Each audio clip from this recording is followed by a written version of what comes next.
The star was not supposed to make a sound. Stars burned, exploded, or collapsed. But they never screamed. Yet, in the far corner of the Milky Way, a faint signal reached Earth's deep space telescope. It was not a normal signal. It was a scream. Long, low, and filled with something no one could explain. Fear. At first, the scientists thought it was a system glitch. Maybe static, maybe just noise. But when they listened closer, they realized it was not random. The scream had a pattern, like a voice crying over and over. Then it stopped. Silence. Then again, another scream. The same tone, the same rhythm. They sent the data to other space stations. None of them replied, except one, from a friendly alien species called the Tavarians. The message was short. Do not answer it. Do not go near it. We destroyed our probes. Forget it. This only made Earth more curious. Humans had always been like this. Where others feared, they explored. Where others ran, they stood.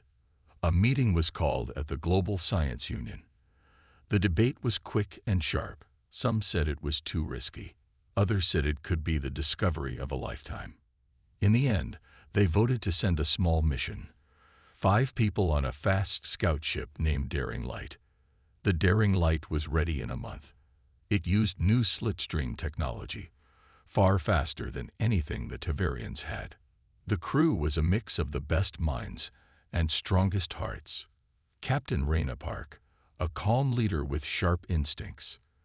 Dr. Elias Tran, a physicist who believed the scream came from an unknown form of life. Lin, the engineer who trusted machines more than people. Zara, a linguist trained to decode alien patterns. And finally, Noah, the youngest, a tech genius who had hacked his way into the mission. As the ship entered slipstream space, Earth watched. Billions waited for updates. The crew moved quietly, everyone feeling something strange in their chest. Not fear, something colder. A feeling like the silence before a storm. Days passed in deep space. Then they arrived. The star looked normal at first. Bright, yellow-white, just like Earth's sun. But there was something off. Instruments picked up strange waves around it. Not heat, not radiation. Something else. Something alive. They turned on the listening device. At first, nothing. Then the scream returned. But it was different now. Slower, softer, and this time, it was speaking. It wasn't just a scream anymore. It had formed into words. Not alien words, English. Zara's hands shook as she listened again and again. The words were broken, like from an old radio. Alone, alone, cold, remember. The crew looked at each other. Noah ran checks on the systems. No translation needed, he whispered. It's in our language. But how? Elias said, nothing here should know who we are. Maybe. It remembers, Zara said quietly. Captain Raina stared at the star through the viewing screen. Prepare a probe. Send it in closer. They released a small black sphere that flew toward the star. As it moved, the star began to flicker. Brightness dropped. Then, suddenly, it went completely dark. Alarms rang on the ship. Engines blinked. Lights flickered. The scream stopped. Total silence. Then the voice came again, but now it was calm. Clear. You came back. Raina felt a chill down her spine. Back? We've never been here. You don't remember, the voice said. But I do. The probe's feed returned. The star was not a star anymore. It looked like it was breathing, slowly expanding and shrinking like lungs. The voice continued. They all ran. But you stayed last time. You fought me. We've never fought anything here, Elias said. The voice ignored him. I waited. In fire. In time. I called out. And again, you came. You never learn. You never leave. Zora whispered. It thinks we're someone else. Or, Noah said, maybe we were here. Long ago. Before history. Suddenly, The screen flashed. A shape appeared, black against the star's glow. Not a ship, not a planet. Something massive, like a wing or a claw. Then it vanished. Reyna gave the order. Back off. Full power. The ship turned, engines flaring. But as they moved away, the scream returned, louder than ever before. Not through the speakers, through their minds. Noah grabbed his head. It's in me. Zara collapsed. Lynn held her tight. Elias stared forward. It's not just alive. It's angry. Reyna forced her voice steady. All systems, prepare for jump. Then the voice whispered one last time. You cannot escape what you are.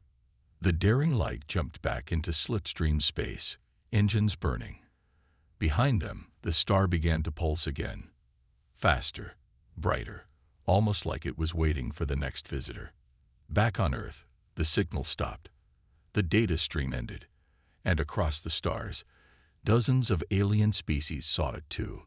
Some trembled, some fled, and some said the humans have awakened the old one. But the humans? They were just getting started. The crew of Daring Light returned to Earth orbit in silence. No one spoke much. Something had changed inside each of them. The voice from the stars still echoed in their minds. You came back. You cannot escape what you are. No one could explain how a star knew English or why it sounded so human. They were taken for medical checks. Zara woke up screaming from dreams of black wings in space. Noah kept seeing flashes of light even when he closed his eyes. Elias became quiet and stared at stars for hours. Something from the star had touched them, not their bodies, but their thoughts. The Global Science Union held an emergency meeting. The alien warning from the Tavarians had been right. This was no ordinary star. It was something ancient, something powerful. But now, the world had more questions than answers. Reyna, the captain, stood before the council and said, "We need to go back. There's more out there." The voice knew us. It said we had been there before. We need to know the truth. After much debate, the council agreed. But they gave one rule: no closer to the star. Instead, they were to investigate a strange planet orbiting near it, a small dead world covered in black dust and surrounded by silence. The star's voice had seemed to come from that direction. Maybe it held answers. The crew of Daring Light returned to the same region, but this time with more caution. No slipstream jump near the star. They came in slow from the edge of the system. As they approached the planet, strange readings appeared. Life signs, faint and old. No plants, no water, but something had once lived there. From orbit, the planet looked burnt, charred like wood after fire. Cracked ground, dry rivers, and cities, entire cities turned to glass. Noah whispered, "Was there a war?" Elias scanned. No blast zones, no weapons. It's like the air itself melted everything. The crew suited up and landed near the largest city. As they stepped out, their boots crunched on black glass. The buildings stood tall, but empty. Everything was frozen. Doors open, tables set. It looked like the people had simply vanished in the middle of daily life. Then they saw them, statues, not made of stone, real bodies, frozen in place, alien creatures with wide eyes and open mouths, some reaching toward the sky, some curled up in corners, all locked in fear. Lynn whispered, "What did this?" Zara walked slowly past one statue. It looked almost alive. Then she stopped. Its eyes moved. Just a twitch, but real. She screamed. Everyone turned. Elias scanned it. Still active. Some kind of stasis. They're not dead. How long? Reyna asked. Thousands of years. Maybe more. The team moved deeper into the city. Then they found a tower, tall and cracked, but still standing. Inside was a glowing orb, floating in the air. When Reyna touched it, it came to life. A voice played. Not human, not alien, something in between. It spoke slowly, like it hadn't been heard in a long time. Message for any species that finds this. We were the Nulari. We lived in peace until it came. The crew watched as ghostly images appeared in the air, a black shape moving between stars, wings like shadow, eyes that burned with starlight. The voice continued. It arrived with a scream. We tried to speak. We tried to run. Nothing worked. It did not want land. It did not want power. It wanted memory. Zora looked confused. Memory. The voice explained. It feeds on fear. It drinks what we remember. And when it is done, it leaves us empty. The images showed Nulari falling to the ground, screaming, forgetting who they were. The last line chilled them all. If you are hearing this, and it knows your name, run. It remembers you. Suddenly, the orb cracked and went dark. The air in the tower grew cold. A low hum filled the room. Then, for a moment, they heard it again. The scream. It didn't come from outside. It came from inside the planet. The ground began to shake. Reyna shouted, "Back to the ship." As they ran, the statues began to twitch. Not all, just a few. One fell and shattered into ash. Another turned its head slowly, like waking from a nightmare. Back on the ship, alarms were flashing. "Seismic activity rising," Lynn said. "Something's moving underground." As they lifted off, the city behind them started to collapse. A black mist rose from the cracks. Shapes inside the mist moved, tall, thin, not alive, not dead. Zara stared at them. It's not just one creature, it's many. Or maybe it makes copies. Noah looked at the star on the screen. That thing didn't destroy the Nulari. It used them, turned their fear into weapons. Reyna spoke softly, "And now it remembers us." They returned to orbit, shaken but alive. Earth received the message with horror. The truth was clear now. The creature wasn't sleeping. It was waiting. And now it knew humanity had returned. Across the stars, others listened too. Some turned off their radios. Some sent warnings. But humans, they began preparing. The galaxy ran in fear. But Earth was not like the others. Earth was thinking, planning. And for the first time in centuries, training. The skies above Earth were no longer calm. Satellites buzzed with signals. Spaceports stayed open all night. Factories that once made ships for trade now built ships for defense. Something ancient had seen humanity and remembered them, and that something was waking up. Captain Reyna stood in the command room of Daring Light. She watched the screen show the burned planet shrinking behind them as they left orbit.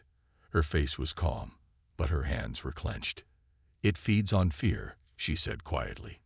"Then we will give it something new. Resistance." Back on Earth, world leaders and scientists held long meetings. Many were afraid. Some wanted to block all space travel. "Don't provoke it," they said. "Don't call attention." But others spoke louder. Military leaders, space explorers, survivors of the mission. "It already knows," they said. "We cannot hide." From these talks, a new mission began, Project Black Shield. Earth would send ships, probes, and weapons beyond the stars, not to attack blindly, but to understand the enemy, to find its weakness. Noah, Zara, Lynn, and Elias were part of the new plan. Their minds had been touched by the creature. That made them dangerous, but it also made them valuable. "Memory, it feeds on it," Elias said one night. "Then we must learn to protect it." Zara nodded. "Maybe we can shield the mind." So scientists built helmets that blocked brain signals, machines that kept memories locked. Others designed drones that carried no crew, only questions. Then one day, something strange happened. A ship, long thought lost, returned. It drifted near Jupiter, burned, broken, but intact. It was the Vulcan 9, a deep space vessel that had vanished 15 years ago. Reyna and her crew flew to intercept it. When they boarded, silence filled the halls. The walls were scratched. Lights flickered. They found logs, videos that showed the crew screaming at shadows, tearing off their suits, or simply standing still for days. But one recording stood out. A crew member named Dr. Cullen had locked himself in the lab. His final message played. If you're hearing this, it got into our minds. It took our fears. But I tried something. I tried to trap it. The screen showed a small device, a sphere with a pulsing blue light. If it feeds on memory, maybe it can choke on it. The sphere was found still locked in the lab. Reyna took it carefully. It pulsed faster as if it sensed them. Lynn scanned it. This thing is storing memories, thousands of them. From humans, maybe even from the creature. They'd brought it back to Earth. Researchers studied the memory sphere for days. One night, a young tech plugged it into a simulation system. What he saw changed everything. Inside the memory, they saw a planet. Not Earth. Not the Nalari world. The third place. Green skies, golden lakes, towers shaped like hands. And in the sky, something dark, watching from orbit. The sphere showed flashes, creatures screaming, history burning. Then, a strange scene. Humans standing beside the dark thing. Not in fear, in control. Zara stared at the screen. What is that? Are those humans? But the date on the file was older than any human spaceflight. Noah leaned forward. Wait, this thing said it remembers us. What if it meant from before? Reyna's eyes narrowed. Before what? Lynn said, before us. Before this Earth. What if humans have met it before? In another cycle? The idea sounded crazy, but the creature wasn't just a beast. It thought. It remembered. Maybe it had met an older version of humanity, one lost to time. Suddenly, things made more sense. Why the creature spoke English. Why it reacted to human presence. Why it seemed afraid, but curious. Elias said, if we had faced it before, and lost. It's possible this isn't our first war with it. Reyna stood slowly. Then this time, we learned from the past. The sphere became their guide.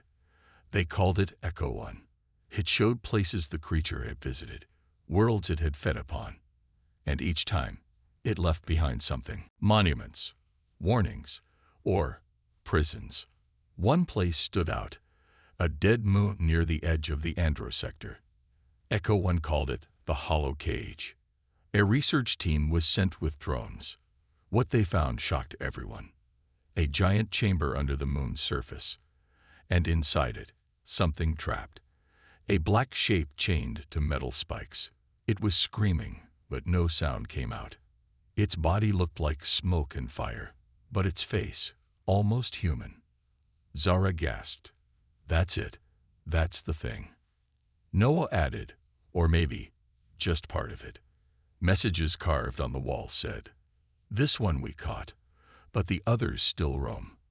Do not listen to their voices. They know your name. Reyna turned to her team. So it's not one monster, it's a species, or a force, and we fought it before. We just forgot. The truth chilled them.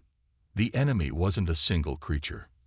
It was a hunger born from the stars. And now it remembered Earth. But this time, Earth remembered something back. Project Black Shield began building a fleet, not to run, but to face the darkness. One message was broadcast to deep space. Simple. Human. We are not the same species you remember. Come see. Somewhere in the void, something heard that message. And smiled. The deep space scanners went silent. For weeks, nothing moved beyond Neptune. No strange signals. No ships. Just a cold stillness that wrapped around Earth like a fog. The scientists called it the quiet, a calm that came before a storm. But Earth didn't wait. In secret orbit, the new fleet was growing. Ships with armor made of neutron alloy. engines that could fold through space, and at the center of it all, the Aegis command ship, shaped like a blade, its hull covered in strange writing taken from Echo 1. Captain Reyna now led not just a ship, but a force. On Earth, the people did not panic. Instead, they watched. They built. The world had seen something in the sky, and it had not broken them. It had made them curious, angry, ready. Reyna stood before her team on the command deck of the Aegis. "Our enemy remembers us," she said. "But now we remember them too. We will not wait for them to strike. We go to where this all began." Lynn nodded. "The hollow cage showed us the truth. It's part of something larger." Zora added, "Something that thinks, that waits, that judges." Noah whispered, "And maybe, something that fears us." The fleet launched silently. Over 30 ships passed Mars, then Jupiter. They crossed the Kuiper Belt in 3 days. At the edge of the system, they opened a gate, one powered by memory data from Echo 1. The sphere lit up as the gate cracked open. The stars on the other side didn't look right. They twisted, shifted, and in the distance floated a single planet, surrounded by a broken ring of dead ships. "We're here," said Reyna. "Planet Keros 7. Echo 1 had shown it before. This was where the creature's kind had fed on an entire civilization, then vanished. But something had stopped them here. Drones were sent first. They flew down into Keros 7's atmosphere. Dust, ash, ruins of tall spires, every building twisted like it had melted. Inside one of the towers, they found something strange, a small humming crystal. It pulsed when they came near. It showed images, blurry, old, broken. Lynn watched carefully. "These are memories, but not just of the dead." Noah leaned in. "They're of the enemy." This crystal stored its thoughts. Then a whisper came through the radio. "Not from the team. Not from any ship. You keep chasing us."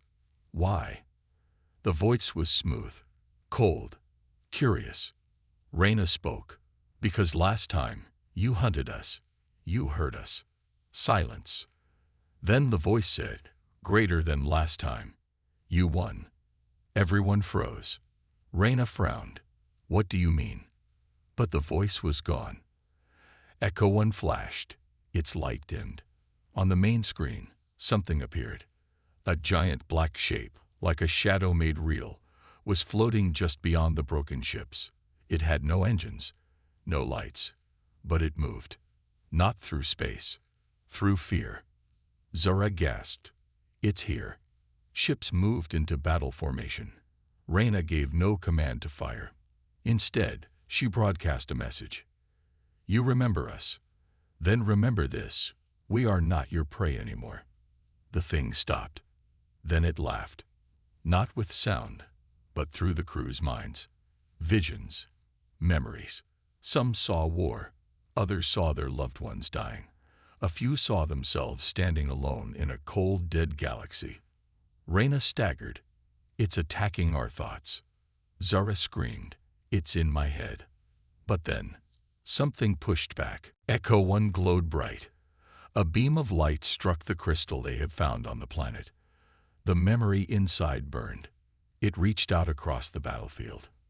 And for one moment, everyone saw it. The truth. In the far past, millions of years ago, humans had ruled a part of the galaxy. They had faced the darkness before. They had even caged it, but the cost was too high. The ancient humans had erased their own history and vanished. So the darkness forgot. Until now. Reyna stood tall. "We've done this before. But this time, we finish it." The enemy shape moved again. Faster. It opened, like a mouth in space, and launched shards of burning light. The fleet fired back. Lasers, kinetic shells, plasma bursts. The sky lit up like a storm. One human ship was torn apart. Another rammed the shadow and exploded. But then Noah screamed from his console.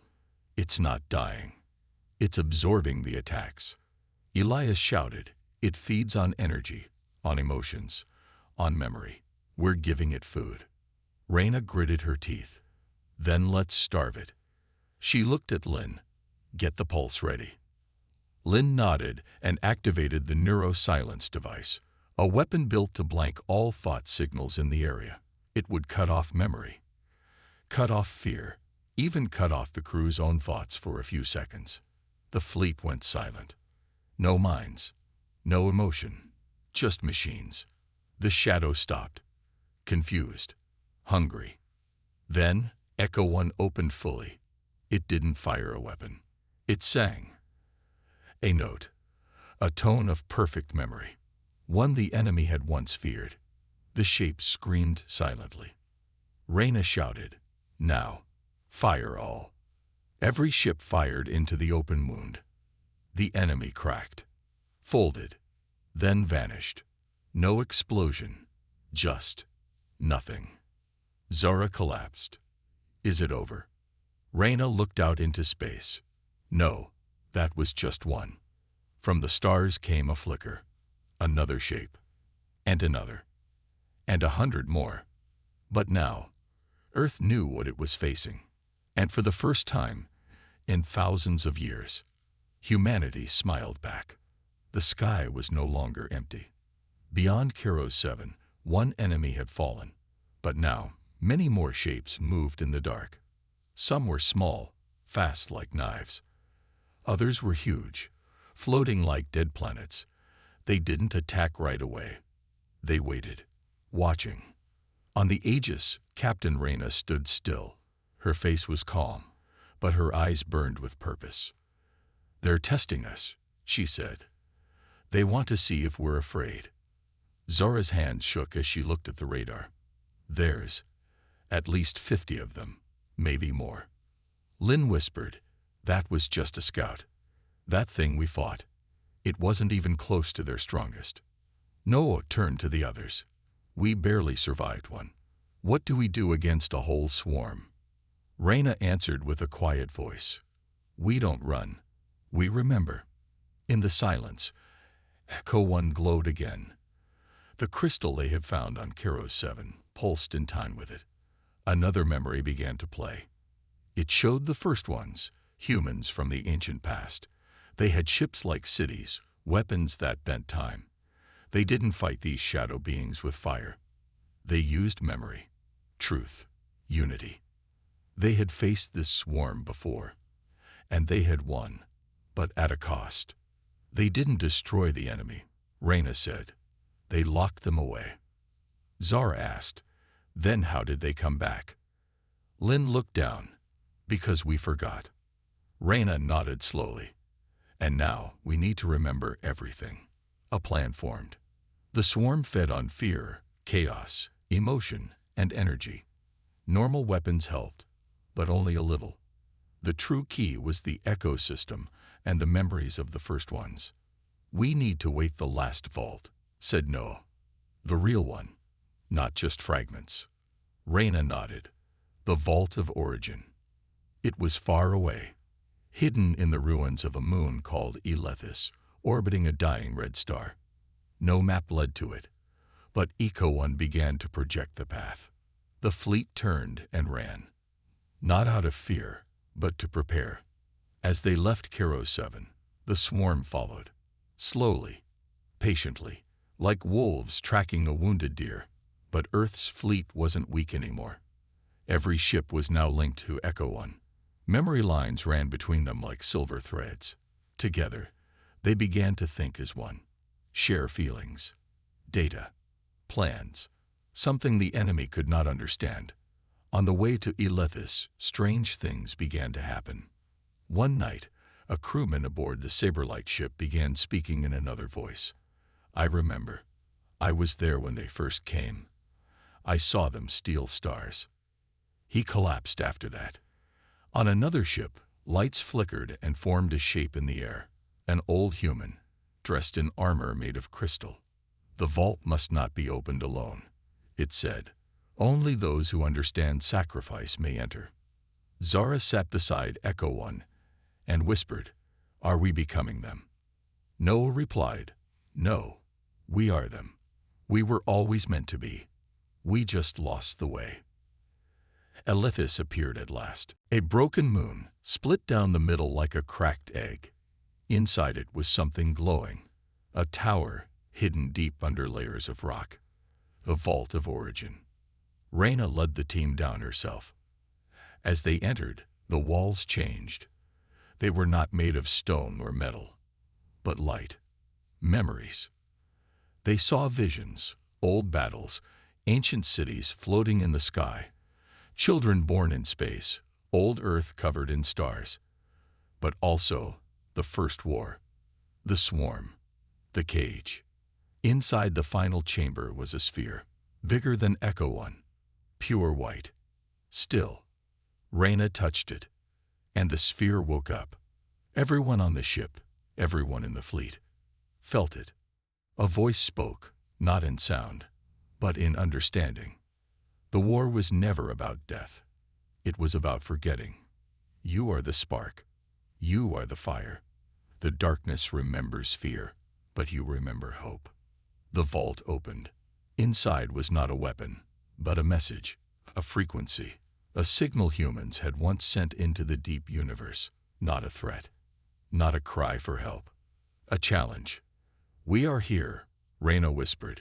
We remember you. The vault's signal burned through space. The swarm screamed. Back in orbit, Zara gasped. They're changing. The enemy ships were twisting. Some turned away. Others cracked open. A few simply stopped, as if frozen by the signal. The rest charged. But this time, Earth's fleet was ready.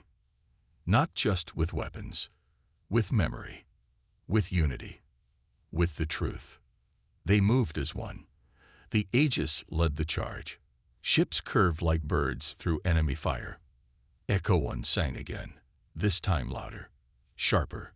Each note broke through the shadows. And then, the final wave came. A creature larger than a moon. A shadow that darkened stars. The Warden of the Forgotten. It spoke only once. You should have stayed broken. Reyna stood tall on the command bridge. No, she said. We're human. We never stay broken. The light from the vault focused into Echo One, then into the Aegis, then into Reyna, and then into the stars. Everything became silent for a moment. The stars stopped moving. The ships stopped firing. Even the Warden of the Forgotten froze. Time itself seemed to hold its breath. Captain Reyna stood at the heart of the Aegis. Light from the vault of origin passed through her like a river of memory. Her eyes glowed white. Echo One floated beside her, now completely awake. Then the Warden roared. The sound didn't come from its mouth. It came from inside every human ship, inside every mind. It was a scream of rage, of fear, of ancient hunger. It charged. The Aegis moved forward to meet it. Other ships followed. The whole fleet, thousands of human minds connected through Echo One, moved together. They didn't speak. They didn't need to. Every crew member felt the same thing. We remember who we are. The Warden stretched open. Its body became a black hole, pulling in light, sound, and space. Other shadow ships shielded it like armor. But something had changed. Humanity was not fighting with just weapons anymore. They were fighting with truth, with every memory Echo One unlocked. Each time the enemy touched them, they saw it. Love, war, loss, hope, courage. The darkness hated these things, and it began to fall apart. On board the Saberlight, Zara watched her screen flash. They're losing shape. They can't hold form near our signal. Noah stood beside her. The truth is burning them. On another ship, Lynn and the engineers directed energy beams not at enemy ships, but into space itself. They created a field, powered by the vault's memory signal, that pushed back the dark matter surrounding the Warden. The creature screamed again, loud enough to shake planets. Then it spoke. You forgot why we came. You forgot what you were. You built fire from dust. You should have died quietly. Reyna stood firm. Her voice echoed through every ship. No, we chose to live. We chose to fight. And we remember everything now. The Aegis fired. Not a missile, not a laser. It sent out a pulse. Pure memory. Every part of human history compressed into light. A story so old it cracked the warden's armor. Battles, birth, music, rebellion, peace, and pain. All in one blast. The warden reeled backward. Its body flickered. Other dark creatures tried to shield it, but they were too late. The pulse kept spreading. Echo 1 amplified it. And then something impossible happened. Other signals answered. From across the galaxy, more vaults woke up. Long-forgotten human beacons, on moons, in deep space, in broken satellites, heard the call. They lit up. They joined in. The swarm cried out, not in anger, but in fear. Zara whispered, "They were never just fighting us. They were trying to hide the truth. They're afraid of it." Reyna nodded. "Because once we remember, we become something they can't control." The warden shrank. Its massive body bent inward, folding under its own weight. Holes opened inside it. Its army began to scatter, running into the black. Reyna looked around the bridge. "This is our only chance." Noah asked, "You mean to destroy it?" Reyna's voice softened. "No, to seal it, like our ancestors did. But this time, we do it together." Echo 1 split. A part of it stayed on the Aegis. The rest flew out into space, forming a circle of light around the warden. Human ships followed, each one taking position. They formed a ring. Then a voice filled the silence. An old voice, familiar and strong. "This is the last time. Let memory be your shield. Let unity be your blade. Lock the darkness where it belongs, outside the light." The circle closed. The warden screamed, but no one heard it now. The light grew so bright it covered the stars. Time bent. Space twisted. And then, silence. Real silence. The kind that comes after a storm. The warden was gone. The swarm was gone. Only the stars remained. Back on the Aegis, Reyna fell to her knees. Zara caught her. "You okay?" Reyna smiled weakly. "We did it. Not just me. All of us." Noah looked out the window. "What now?" Reyna stood up, her body still glowing a little from Echo 1's light. "Now we build again, but we don't forget this time." All across the fleet, humans stared at space. It looked the same, but it wasn't. They had changed. They were not just a species anymore. They were a memory, a legacy, a warning. Echo 1 hovered above Reyna's shoulder. The final signal it sent out was simple. Humanity faced the darkness, and the darkness blinked. The stars were calm again. It had been 3 weeks since the final battle. The warden and its swarm were sealed behind the memory barrier. Ships drifted quietly through space, not in fear, but in peace. Captain Reyna stood on the Aegis bridge, looking at a small screen. Echo 1 floated beside her, no longer glowing so brightly. The AI was resting now. It had done its job. All around her, the crew moved like people who had touched something bigger than life. There was still damage. Some ships had been lost. Some people would not return. But there was no sadness now, only honor. Across the fleet, a message repeated softly every few hours. "We remember, we rebuild, we rise." Zara stood near the communication console. "We've received signals from 3 more vaults," she said. "Each one holds more records, more history. Some even have tech designs we've never seen before." Reyna smiled. "Our ancestors didn't leave us with weapons. They left us hope." On Earth, things had changed too. The planet, which once feared the stars, now looked at them with pride. People watched the skies, not for danger, but for meaning. Children studied the old stories, now proven true. Scientists cried when the vaults opened. Politicians listened more. Even old enemies on Earth agreed to sit at the same table. Because now, they all knew one truth. Humanity had stared into the oldest darkness and had not run away. In deep space, small ships traveled between the old ruins of lost human colonies. Some of those places were destroyed by time. Others were still alive. People thought they were alone. Now they knew they were not. A new mission had begun. It was called the Light Path. Reyna led the first ship, named Echo's Flame. Its job: visit each vault, each colony, each silent planet, and light it up again, not with fire, but with memory. Zara came up behind her one morning. You ever think about what we could have become if we never remembered? Reyna nodded. I think we would have still been strong, but not whole. Zara laughed. Now we're strong and annoying. They both smiled. Then the alert light blinked, softly, not red. It wasn't an attack. A signal. Reyna touched the screen. A voice came through, old and distant. This is Station Vega 9. We thought we were the last.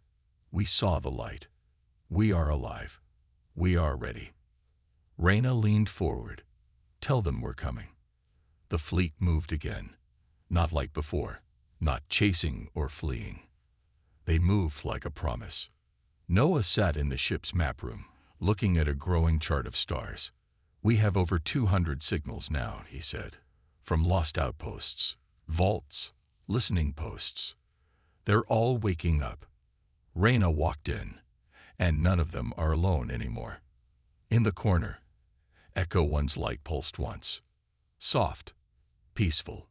Reyna looked out at space. The darkness is still out there, she said, but now it knows something. Noah looked at her. Reyna continued. It knows our story, and it knows we'll tell it again, every time it tries to return. He nodded. We're the memory now. Zara's voice came through the intercom. Captain, we have visual on Vega 9. And you're not going to believe this. Reyna and Noah ran to the window. Out in the black, a small blue light shone. Not a flare. Not a fire. A child's drawing, carved into a station wall. A stick figure holding a torch. The symbol of Earth, passed down through generations. Someone out there had remembered. Reyna felt tears in her eyes. Noah whispered, we never really forgot, did we? No, Reyna said. We were just waiting to remember again. They docked with the station. People stepped out. They wore strange clothes. They spoke in different tones. But their eyes, those were the same. Eyes that knew fear. Eyes that knew strength. Eyes that knew home when they saw it. And so, the story went on. Humanity rebuilt not with power, but with connection. With truth.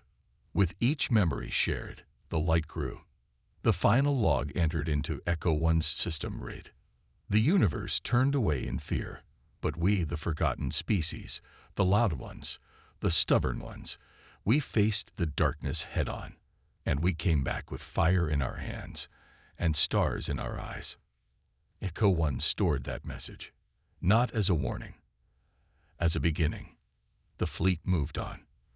The stars watched, and somewhere, beyond time and silence, the darkness stirred again. But this time, it paused, because it remembered, and that was enough. For now.